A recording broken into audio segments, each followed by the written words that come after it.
we gotta talk about how this Chud shooting problem is just crazy and exposes a lot, Rashi's dangerous Taiwan threat to Trump and more, freaking people out about what happens next, and why this Georgia election could change everything, but almost no one knows about it. We're talking about all of that on today's brand new Philip DeFranco show, your daily dive into the news, so buckle up, hit that like button, and let's jump into it, starting with this. What's gotta be one of the most racist people I've seen on the internet in maybe ever or a long time, which is really, that's a crazy high bar. Considering the existence of Elon Musk's version of Twitter or old school Call of Duty lobbies, has now found himself in what many have been predicting was gonna be the inevitable outcome, though maybe one that he wanted. Right, so his name is Dalton Etherly. He's 28 years old, but some people know him as Chud the Builder. We're sick of living in the bomb shelter as white people. We're sick of being told that we don't have the freedom of speech anymore.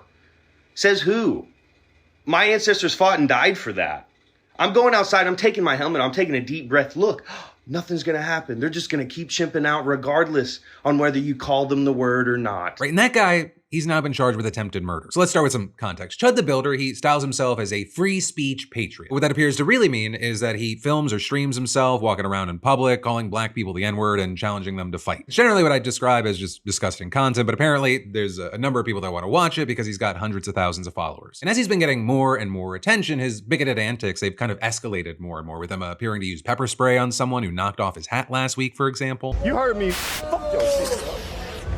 Touch me again. And more than once, he's landed himself in hot water. Like last November, he got arrested for harassment, or last week, he was arrested again for an incident that happened at a steakhouse in Nashville. Apparently, somebody called the restaurant to notify them that a notorious bigot was there, and then the staff asked him to stop recording. You're not filming, are you? Filming? We're live streaming. I would prefer you not live streaming. Okay, you can turn that off, please. Hey man, don't touch me. I'm not touching. I can leave if you didn't ask me to leave. Don't come in my face like that, sir. I'm not. I'm just asking you not to record video in the restaurant. And that's fine. We can leave. Okay, it's time to go. Hey, Pajit, calm down. Why don't you go in the street? Why don't you go poop in the street? Hey man, don't get aggressive with me. We'll get up and leave. Thanks for the free food. Though according to the police affidavit, that food was not free. It actually cost $371.55. But still, it appeared that he left without paying, unless you considered a handful of racial slurs payment, and then he continued to make a scene outside. Well, I would not eat here if I were you. Because they just kicked us out because apparently my content offends them. Leave my guests alone, sir. Don't come here.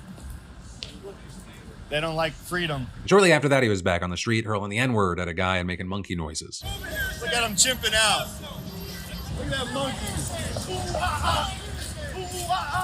Go climb a tree.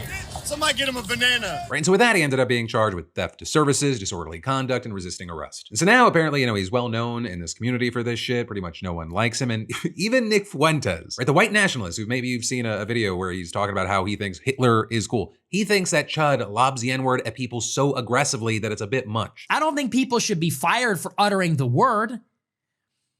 And I think it's a funny word. I don't think it should be treated like a blasphemy, but let's be honest, it's not a nice thing to say. It's actually not a very nice thing to say. And I don't know that we should actually be out there saying, hey man, we should be able to go up to black people and start blasting a slur that offends them without expecting them to be offended. But now the reason that we're talking about this today is about what happened yesterday, where you had Cut the Builder going to the Montgomery County Courthouse in Clarksville, Tennessee, where he had a civil case. Though that one, not over racist harassment, he was reportedly there for an unpaid debt. Well, while he was outside of the courthouse, he got into an altercation with someone that witnesses described as a black man, and you can see the video of the fight here. And it's not 100% clear exactly what happened, but reportedly a gun was fired, and shortly afterward, Chud live streamed himself talking to first responders, saying that a group, including the black man, were laughing and pointing at him as he walked by, and then he said, walk away from me. I walked away from him. He came back up to me. He literally said, I have PTSD. I feel like I'm in. He said, you start saying all that chimp out to me, I'm gonna hit you. He hit me.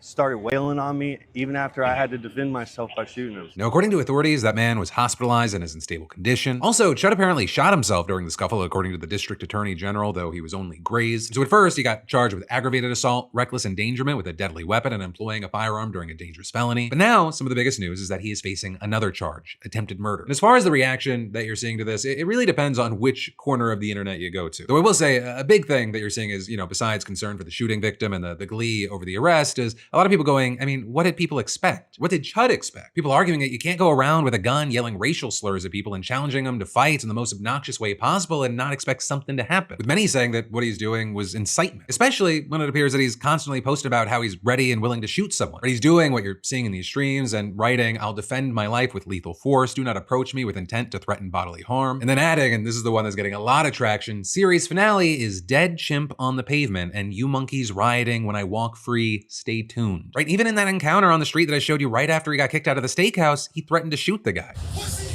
You pussy! I'll blow your brains out, right, buddy?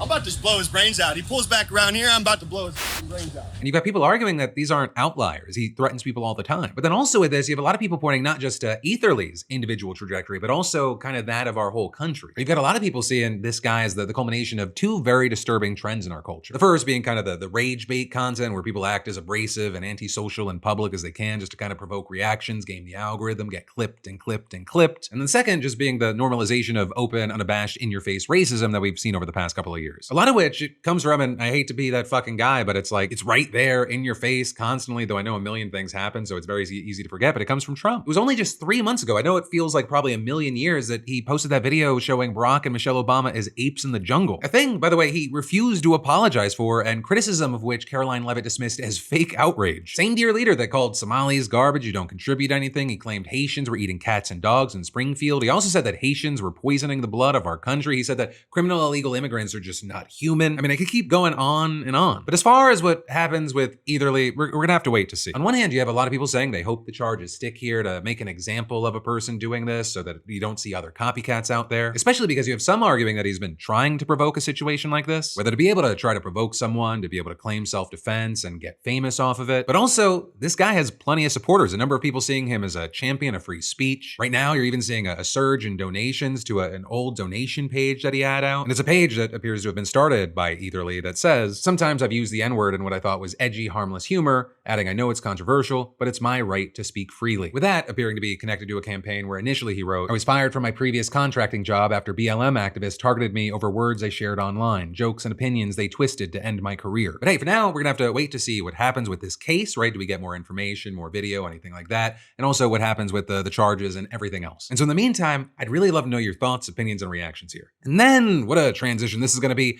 We've got more that we're gonna dive into in just a minute, but first, let me thank a sponsor and say, there are certain things in life that just quietly take your money every month, and your phone bill, it's one of the worst offenders. Like, it just sits there, charging you, hoping you won't notice until you do. And that's why I like today's sponsor, Mint Mobile, because they're built around not doing that to you. Mint Mobile gives you premium wireless plans starting at $15 a month, which sounds fake, but it's not. You get unlimited talk and text on the nation's largest 5G network, plus free calling to Mexico, Canada, and the UK. And they've got options for you, 5, 15, 20 gigabytes or unlimited, so you're not overpaying for data that you're not even using. And the way they keep prices low is simple. You buy in bulk, 3, 6, or 12 months, so the longer you go, the more you save. And switching's easy. You can do it from your couch in minutes with eSIM, keep your number, keep your phone, no store, no hassle. And if you do need a new phone, you can just get one through Mint. They're just making the whole process easier. I mean, paying less for something that you use every single day and not dealing with carrier nonsense, that's a win. So hey, if you like your money, Mint Mobile is for you. Shop plans at mintmobile.com/DeFranco or scan that QR code. Again, that's mintmobile.com/DeFranco. But then diving right back into the news, we've got to talk about this huge US-China news. Because among other things, Chinese President Xi Jinping told Donald Trump that the fate of Taiwan could lead to war between the US and China. A new intelligence report shows that Trump's Iran war has given China a major edge over the United States, and that edge might only just be growing as the war continues, with Trump actually asking China for its help. Right? Because Trump, he's currently in Beijing meeting with the Chinese president to discuss a number of issues. But also, according to Xi himself, the most important issue for China at the summit, it's Taiwan. Right? And Taiwan is a self-governing democratic island that China claims sovereignty over, and while the US doesn't officially recognize Taiwan as an independent country, it is the territory's most important military backer. And American military planning for that region is already largely based around defending it against a Chinese invasion. And while Trump revealed ahead of his visit that Xi wanted to discuss American arms sales to Taiwan, I would say more importantly, he confirmed that the White House would be willing to have that conversation, which is huge. That's a key thing. That is a massive shift because the official US position has long been that it sells weaponry to Taiwan without consulting Beijing. That said, we fast forward today and we start with the two presidents making some opening remarks. Trump telling Xi that it was an honor to be his friend and claiming that the relationship between China and the United States is going to be better than ever before. But with Xi, he said that he hoped that the two countries could avoid what's known as the Thucydides trap, which is a theory named after an ancient Greek historian suggesting that when a rising or risen power like China threatens an existing great power like the United States, there tends to be war. And that proved to be especially poignant because afterwards, in an hours-long closed-door meeting, Xi reportedly told Trump that Taiwan is his top priority and that mishandling that, it could lead to war. Or at least, that's according to a readout from the Chinese Foreign Ministry, which claimed that Xi specifically said the Taiwan question is the most important issue in China-US relations, and adding if it is handled properly, the bilateral relationship will enjoy overall stability. Otherwise, the two countries will have clashes and even conflicts, putting the entire relationship in great jeopardy. And so then, as far as Trump, according to a White House official who spoke with the Washington Post, he just moved on to the next topic without addressing Xi's comments, with him also later describing the meeting as great, again without acknowledging what had apparently been said, and that's as the White House's readout of the meeting made no mention of Taiwan. Reddy claimed instead that the two leaders had agreed to deepen trade ties and combat the flow of fentanyl precursors into the United States. And then as far as the question of Iran, it said that they both agreed to get Iran to open the Strait of Hormuz and that the country can never have a nuclear weapon. But at least as of right now, it's not really clear if and to what extent China is actually going to take any meaningful action to push Iran toward either outcome. Especially now that Iran, as of this week, is reportedly allowing more Chinese vessels to pass through the strait. The strait where, just while Trump and Xi had been meeting, there have been at least 2 more attacks on ships nearby. First, an Indian cargo vessel carrying livestock from Africa to the UAE, reportedly ending up at the bottom of the sea off the coast of Oman, though all 14 crew members were rescued. And second, according to the UK Maritime Trade Operations Center, unauthorized personnel boarded a ship anchored off of the coast of the UAE and they were steering it towards Iran. But then getting back to China, right, another key point, it's been pretty actively supporting Iran during the war, albeit mostly behind the scenes. In addition to having been a bit of an economic lifeline for Iran, it's given Iran intelligence and access to a spy satellite that's tracked the position of US forces in the region. It's also supplied so-called dual-use components that Iran also needs to produce drones, missiles, and other weaponry. And then China may have also provided weapons ready to go as well. Just last month, for example, American intelligence agencies reportedly obtained information showing that it may have delivered or been getting ready to send shoulder-fired missiles capable of shooting down low-flying aircraft. And just this week, you have the New York Times reporting that Chinese companies are looking for ways to sell weapons to Iran through other countries in order to hide their origin. And while it's not clear right now how many, if any, weapons have been shipped, and it's not known whether Chinese officials have officially approved the sales, it seems unlikely that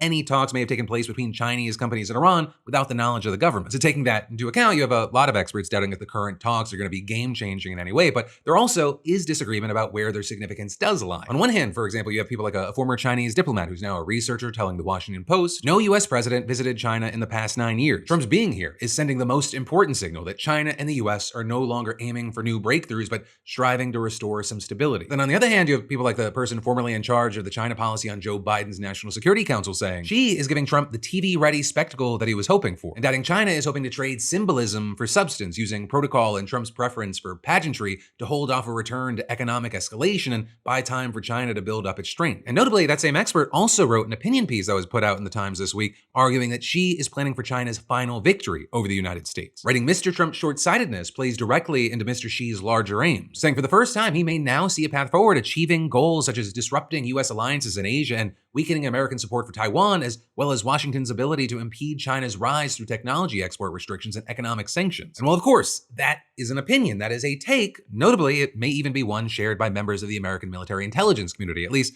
to some extent. And part of the reason I say that is because you also had the Washington Post reporting today on a confidential intelligence assessment that apparently shows how China is taking advantage of Trump's Iran war to gain a military, diplomatic, and economic edge over the states. On the economic front, I should say that Trump's argued that the closure of the Strait of Hormuz is a big problem for China, but this intelligence assessment reportedly found that China has fared reasonably well thanks to its investments in renewable energy along with vast oil reserves. You've got Ryan Hass, a China expert at the Brookings Institution, explaining China is the second most insulated country in the world to the energy crisis after only the United States. But also notably, well, during past energy crises, the US has sent officials around the world and held international emergency meetings. The Trump administration, they've apparently been uninterested in doing the same thing this time around. And China appears to be filling that gap, already having offered its help to several countries, including US allies like Thailand, Australia, and the Philippines. And so there you have Hass adding, this is not altruism, saying it is Beijing seizing on an opportunity to drive wedges between America and its traditional partners. And then with that, on the diplomatic front, you also have China calling out the illegality of the war in an effort to undermine America's image on the international stage, though I will say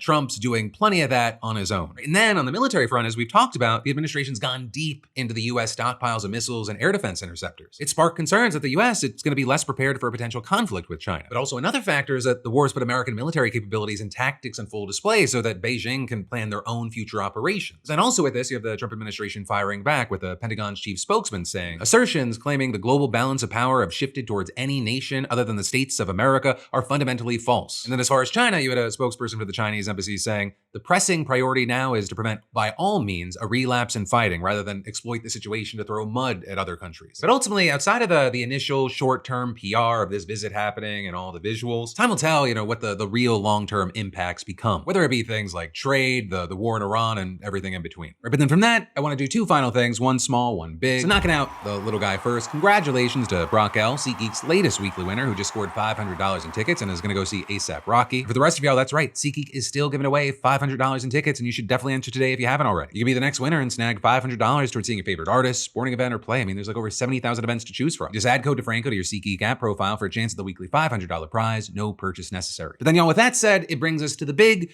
final thing that I want to talk about today. It is massively important just in the world and also to me. And it starts with the fact that no sitting justice on the Georgia Supreme Court has lost re-election since 1922. And it's also not a uniquely Georgia thing. Across all 13 states that pick their justices through nonpartisan elections, incumbents won 94% of the time between 2008 and 2025. But this next Tuesday, May 19th, you have two Democratic-backed lawmakers who are going to try to break that streak in Georgia. And whether you live here or not, you should care about how this goes. Because for a lot of the issues that people actually care about that affect day-to-day life, the federal courts, they've spent the last few years closing the door and shoving those questions back down to the states. Dobbs sent abortion back to the states, the Voting Rights Act's been gutted piece by piece, and the US Supreme Court's decision this year in Louisiana v. Calais, it effectively shut the federal courthouse on most redistricting challenges. So voting rights, privacy, bodily autonomy, how your district is drawn, increasingly, the question of who decides, it's not landing with the US Supreme Court, it's landing with your state Supreme Court. And that puts Georgia in a very interesting and important position right now. A lot of people don't know this. Every justice currently sitting on the Georgia Supreme Court, except one, was originally appointed by a Republican governor. And another thing that a lot of people don't know is that Georgia's state constitution actually has stronger protections than the US Constitution. Though these Republican appointees, they're part of why Georgia's 6-week abortion ban is still in effect. A ban that actually two of the justices that are being challenged voted to reinstate in 2024. But here's the thing, there is a playbook for changing all this. In Wisconsin, for example, voters spent 3 years flipping a 4-3 conservative state Supreme Court into a 5-2 liberal majority. And because of that, they've already thrown out Republican gerrymanders and restored ballot drop boxes. And while Georgia is not Wisconsin, do not get it confused. A playbook is still a playbook. And so this next Tuesday, you got 3 Georgia Supreme Court seats on the ballot. One incumbent, Justice Ben Land, he's running unopposed. For the other two, Justice Charlie Bethel, a former Republican state senator, and Justice Sarah Hawkins Warren were both appointed in 2018 by Republican Governor Nathan Deal, and current Republican Governor Brian Kemp has endorsed both of them. And because this is such an important moment, I had their challengers as my guests today. You've got Miracle Rankin, who's a trial attorney who's built a career on catastrophic truck wrecks, medical malpractice, and corporate negligence cases, as well as Jen Jordan, who's a former Democratic state senator and the party's 2022 nominee for state attorney general. And with this, just a quick transparency thing. I think it is very important to be as transparent as possible, let you know where my biases land. I've already voted for both of them. Early voting here continues until Friday, and then election day is May 19th. So on Tuesday, that's the last chance you get. So one, there's that. And then two, of course, my wife, Lindsay DeFranco, is running for Georgia State House, District 47 here in Georgia. She's a born and raised Georgia girl. Our family has stake in what Georgia looks like moving forward. And I just personally find it important to be upfront about those things because I get really annoyed when people are like trying to be impartial and act like they have no personal opinions or feelings or they don't vote. And a final practical thing for my fellow Georgians out there. Again, early voting in Georgia ends this Friday. There is no runoff. There is no I'll just vote in November. And Tuesday, that's the whole race. Make a voting plan, double check everything at vote.org. Sometimes if you're doing early voting, it's a different place and when it's actually election day. But with that said, let's jump into it with Miracle Rankin and Jen Jordan. So Miracle, I'll say in a recent interview, you mentioned that the Georgia Constitution actually has more protections than the US Constitution. But we need a Georgia Supreme Court that reads it correctly. And Jen, you've said that while historically Georgia has a constitution that's been interpreted more expansively and progressively, the people on the court right now, they do not read it that way. So the first question that I have in mind, and I might have to tweak it, is what cases do you think that the Georgia Supreme Court got wrong and why? So I'll jump in first. So this is a little bit of kind of a tight line, but in tightrope, I should say. So I'll just give one example for it, just to kind of lay it out there. The Georgia Supreme Court recognized a right of privacy decades before the U.S. Supreme Court did in Griswold versus Connecticut and Roe v. Wade. And so for decades and decades, the Georgia Supreme Court has recognized a right of privacy. And so when we talk about the the Georgia Supreme Court and probably the Georgia Constitution being more progressive, that's the way it has been interpreted in the past by prior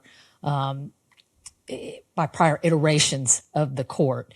We have not seen that in probably the last 20 years in terms of the approach that's been taken by the current members of the court. So I don't know if that answers your question, but it's one of those things where we can't necessarily get into specific questions that may come before the court because obviously the right of privacy and that question around specifically Georgia's 6-week abortion ban is still a live controversy and will be coming back up to the Georgia Supreme Court at some point in time. Well, okay, so then I'll ask you, Miracle, if we're speaking more generally, how do you think that this current makeup of the court is deciding cases? The current makeup of the court is deciding cases in a more conservative leaning fashion, more in line with what does the U.S. Constitution provide as opposed to what does the Georgia Constitution provides.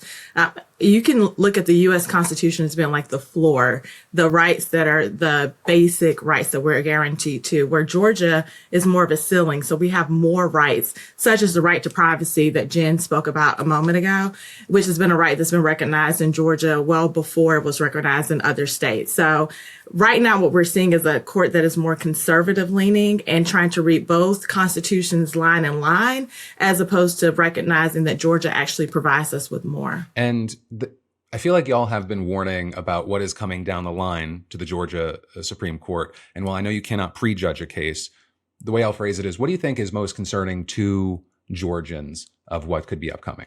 What's top of mind, obviously, is redistricting, right? And the Voting Rights Act, which was basically neutered by the U.S. Supreme Court. And that's what's really interesting, and not prejudging at all, but those challenges to maps and districting are now going to be coming to the state courts. You know, for years, really, those challenges have gone to the federal courts because they were always brought under the Voting Rights Act, which is a federal statute. That makes sense, right? So the Georgia courts really have not had to tangle with those issues in terms of how should the maps be drawn? Are there any parameters or guide rails? You know, how far can legislators go, especially when you're talking about impacting people's right to vote? And so that is definitely going to be coming up in terms of Georgia courts, because now that the federal court and specifically the U.S. Supreme Court has basically shut the door to the courthouse, the federal courthouse, for those challenges, really the only recourse that people will have are going to be state courts. And those challenges will ultimately make their way up to the Supreme Court. So that's going to open up a whole new area, really, of case law. And precedent that really will be kind of continuing forward and really impact, you know, politically, what is this state going to look like, and how important is the right to vote in this state, and are we going to protect it or are we not? And Phil, may I add that in going across the state and speaking with Georgians, one thing that I've been hearing a lot of concern about is people are now starting to kind of zone in on the fact that federal rights or protections that we believed we had are being taken away, right? And so now they're seeing that it's having a ripple effect. So I think people are just concerned in general about what will our state look like as more federal protections get stripped away. So rights in general, I think, are at the forefront of Georgians, be it your voting rights, your right to privacy, you know, right to who you want to love and marry. It's really whatever you care about, right? Mm-hmm. That's Miracle. That's basically what you're saying. Whatever you care about is at issue in this election. Right? Yeah, exactly. So that's what I think is most concerning to Georgians right now, is realizing that that baseline that we thought we had an understanding about from a federal protection perspective is now being slowly pulled back. And so people are like, well, what's going to happen next? What will be sent to the states next for each state to individually decide? And I think that'll have a huge impact ultimately on where people choose to stay, to live, to raise their families. And these next set of questions will probably be somewhat tied together, because I do think that a lot of people are going to be interested in, you know, what can you say to voters who want to know where you stand on, let's say, reproductive rights first? Well, you know, we can talk about our personal belief systems. Mm-hmm. Look, I've have a pretty long record in terms of my beliefs. I've always believed, because it was what the U.S. Supreme Court said, which was women had a fundamental right to autonomy and to making the most private decisions when it comes to their bodies and their families and their health. That doesn't just go away, just because, four dudes said it should or whatever. I mean, a fundamental right is a fundamental right. And from my perspective, that's my core belief that, that I should be able to have control over my body, especially when it comes to the most private decision making. And definitely my daughter should. I mean, she's 17 years old, and, it's just a scary thing. And I know Miracle kind of feels the same way. I mean, she has a daughter as well. I will add to that, Phil, that I'm a breast cancer survivor. I'm celebrating 10 years this year, and it truly is a celebration because it was a very tough journey to get to the other side of it. And so women's healthcare in general, and making tough decisions, I know what that feels like, having to have had to make those tough decisions with my own healthcare. And I personally believe that one should be able to make decisions about their healthcare with their God, their doctor, and with their self. Those are your personal decisions that affect your life. And so those are my personal beliefs. I do have a daughter. She's 4 years old. And it's a bit astonishing to me that my 4-year-old is growing up in a world now where she has less rights than what I was born into. And when you think about just rights in general for women, my generation is really the only generation of women that have had our whole slate of rights afforded to us. And now we're at a point where we're starting to see some of those rights where it looks like we're regressing as opposed to progressing forward in time. And that's a bit concerning. And so I wanted to hear from that, because I want to pair it to this other thing that this whole race has kind of turned into, which is you have people highlighting that, you have these personal opinions and these takes, and it does feel like Republicans and certain figures are trying to make that disqualifying, that you're humans that also are in this position rather than kind of just a name on a piece of paper. You have Chief Justice John Roberts recently saying, the Supreme Court judges are not political actors, saying decisions might be unpopular, but they're based on the Constitution. Jen, your opponent kind of said it in a different way in a recent interview, said as a judge, she really tries to, quote, stay in her lane, which some have taken as saying you or y'all should stay in your lanes.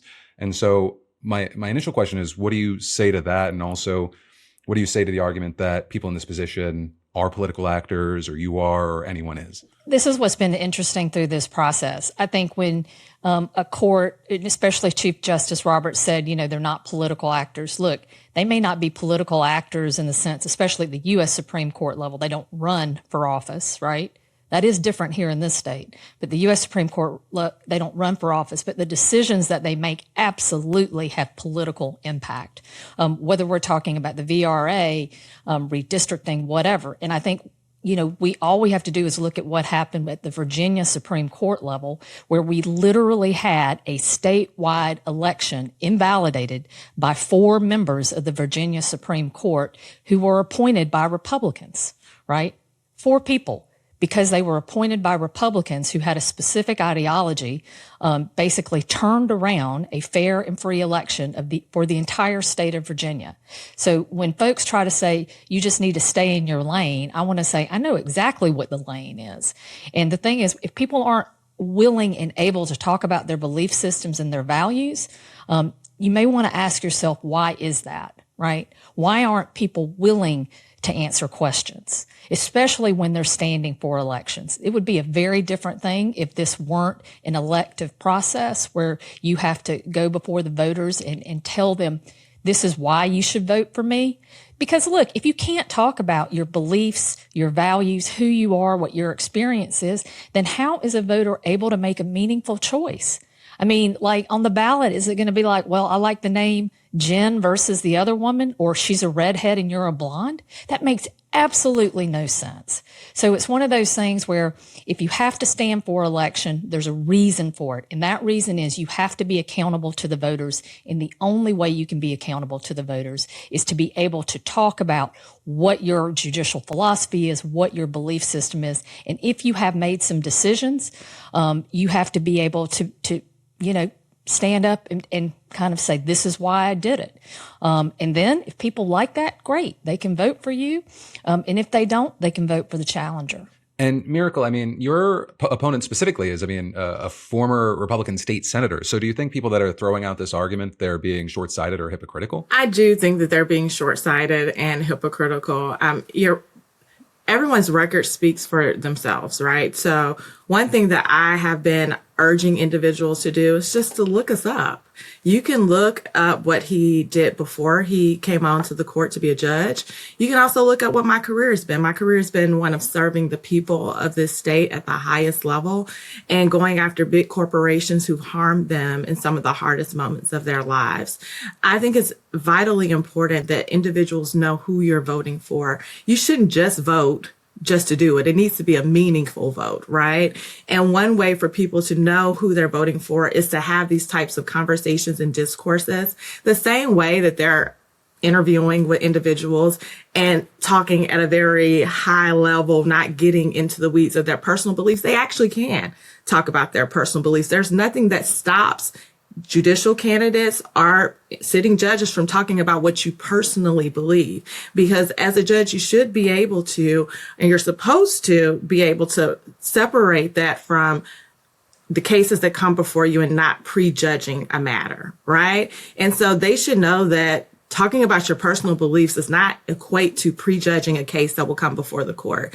But a lot of times people don't want to talk about their personal beliefs because it may not be in line with what the electorate feels is most important. So I think that it's important that we have these conversations, that people get pushed to be able to tell Georgians, what do you believe about important matters? And an important matter that y'all have brought up, how would you say Louisiana v. Calais is going to impact your job as a state Supreme Court judge? So I will take that first, that I'm from Louisiana. That's where I was originally born and stayed until I was in high school when I moved to Georgia. And I was a bit saddened to just see what the federal court did in Calais. And what we've seen now is a big scramble. I have a lot of family members in the state who have been trying to figure out what will elections look like for years to come. And so now we know that that's going to ultimately come to Georgia with what the special session that Governor Kemp calls this week. And so it will be a matter of seeing what our legislature ultimately does. That's when those three branches of government really start to come into play, right? You have the legislative, the executive, and ultimately the judicial branch. So right now it's going through two branches of government, the legislative, then ultimately the executive. And at some point it will land at the judicial branch. And that will be based upon what the facts of the case are at that time and what the law and our Constitution says. And so I think it's vitally important that we know who the judges are on the court that will be ultimately handling and deciding those cases. And I do want to ask, do you see y'all's candidacy and getting elected as kind of a step one to a larger plan to hopefully even out the Georgia Supreme Court? Because I imagine you have to a certain degree, hedge expectations. Because if you both get elected and the likely makeup of would be considered, I know that there's no D's and R's in front of the names, but would be kind of seen 6-3 conservative. Is this kind of the first step to 2028 where three of Kemp's appointees all of a sudden come up for re-election and all of a sudden Georgia could actually see a much different Supreme Court in 2028? Do you see that as kind of like, I don't know if you would say the vision or the goal? Well, I think it's definitely within reach. Let me say that. It's one of those things where, look, a lot of people have pushed back on Miracle and I for running. This was not, people weren't very happy about it. I'll have to say that. You just don't do this. That's what we were told. you don't run against a sitting Supreme Court justice. It's not just done. And I'm sure you've heard that it hasn't even successfully been done since 1922. And it's definitely not been done by two women who just, who's taken the last 3 months to really try to take on the system. Look, I look at it as kind of, we're going in, we're doing this because we think it's the right thing. We think it's necessary. And if we're successful, or even if one of us is successful, or even if we're not successful, I think that we've really put a marker out there in terms of this is something that can be done and should be done because it's absolutely necessary in light of what's happening at the U.S. Supreme Court level.